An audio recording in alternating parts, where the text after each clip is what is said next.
اعوذ باللہ من الشیطان الرجیم بسم اللہ الرحمن الرحیم۔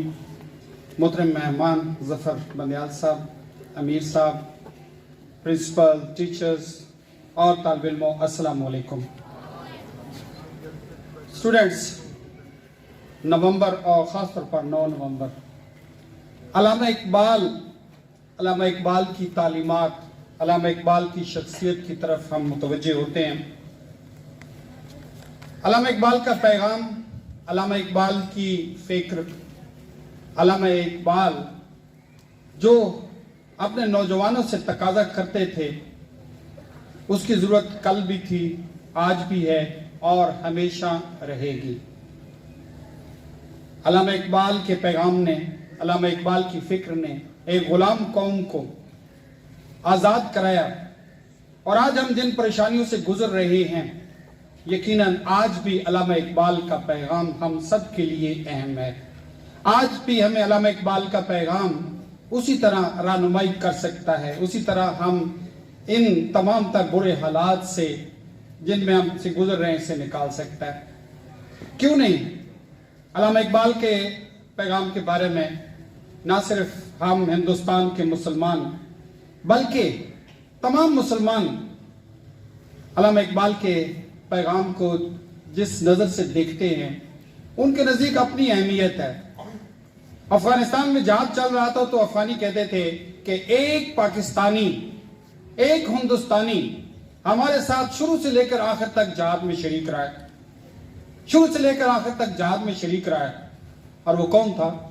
علامہ اقبال، کیونکہ ان کے اشعار ان کے اندر جو ایک جذبہ جگا رہے تھے، علامہ اقبال کا پیغام ان کو جگا رہے تھے، ان کے جذبہ دے رہے تھے، ان کو جوش دے رہے تھے، اور بڑے سے بڑے دشمن سے وہ ٹکرا رہے تھے، کیونکہ علامہ اقبال نے ان کے دلوں میں کوئی آگ لگائی تھی۔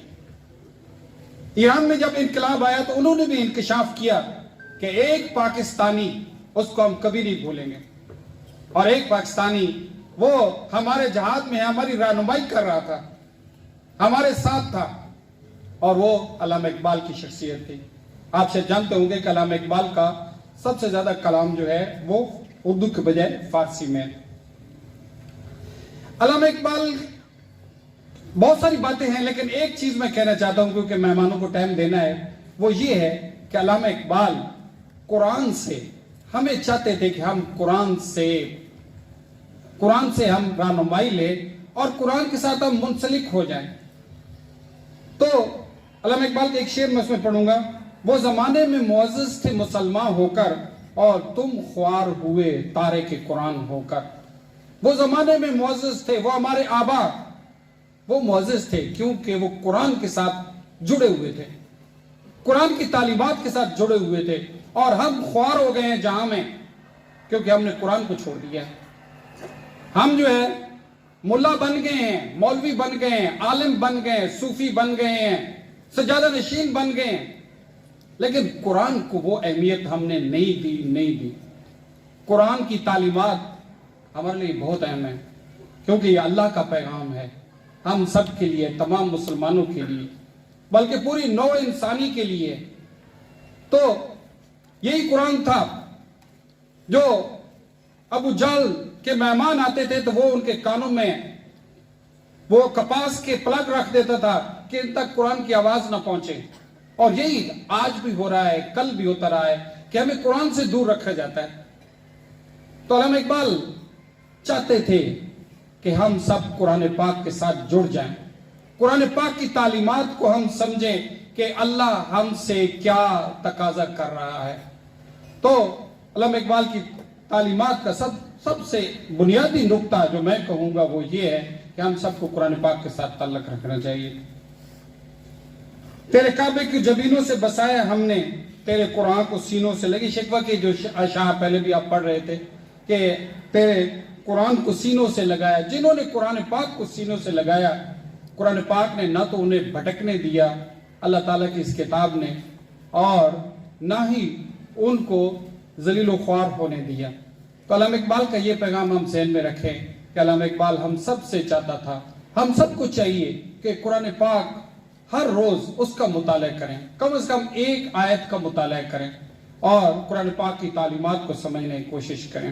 علامہ اقبال کا جو پیغام ہے اگر دیکھیں تو ان کی چھوٹی چھوٹی جو ورسز ہیں، چھوٹے چھوٹے جو اشعار ہیں، بعض اوقات بالکل اسی طرح قرآن پاک کا ترجمہ ہے۔ ہو رزم حق و باطل تو فولاد ہے مومن، کس طرح شعر ہے؟ ہو رزم حق و باطل تو فولاد ہے مومن، ہو حلقہ یاران تو بریشم کی طرح نرم، رزم حق و باطل ہو تو فولاد ہے مومن۔ جب اپنوں کے ساتھ بیٹھا ہو تو شکر و شیر ہوتا ہے، اور جب کافر کے سامنے آ جائے تو پھر فولاد بن جاتا ہے۔ یہ بھی قرآن پاک کی ایک آیت کا ترجمہ ہے۔ بہت ساری ایسی آیات ہیں جن کا ترجمہ علامہ اقبال نے اپنے اشعار میں کیا ہے۔ تو میری طرف سے یہ ہوگا بیٹے کہ ہم قرآن پاک کے ساتھ تعلق رکھیں، کیونکہ علامہ اقبال بھی ہمیں کہتا ہے، اور سب سے زیادہ اللہ پاک اور نبی پاک صلی اللہ علیہ وسلم ہمیں کہتے ہیں کہ قرآن کے ساتھ ہم جڑ کے رہیں۔ بہت شکریہ بیٹے۔